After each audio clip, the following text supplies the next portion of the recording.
किट्टू रंजन। खड़ा भइल बानी हम अपने दम से, खेली जवान भइल बानी गोली बम से। दहशत फैला दे दहशत। खड़ा भइल बानी हम अपने दम से, खेली जवान भइल बानी गोली बम से।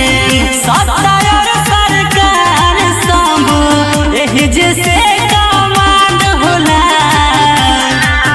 हम खुद के ही ब्रांड हई तबे सगरी डिमांड होला। हम खुद के ही ब्रांड हई तबे सगरी डिमांड होला।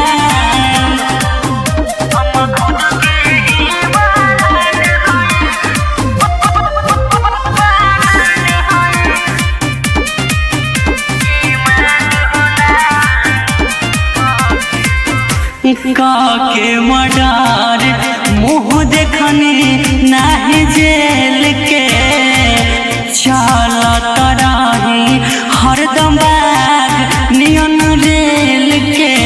अरे बाग के कौन रोक पाई रे? के मर्डर मुँह देखनी ना जेल के, चलत रही हरदम बाग नियन रेल के।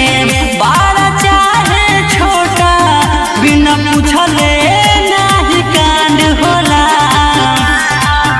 हम खुद के ही ब्रांड हई तबे सगरी डिमांड होला। हम खुद के ही ब्रांड हई तबे सगरी डिमांड होला।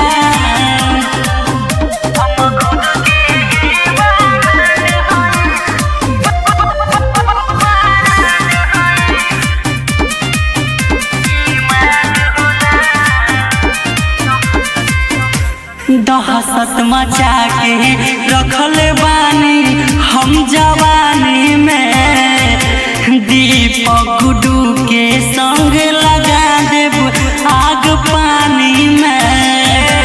कोई बोलता ही रे सुन। दहशत मचा के रखले बानी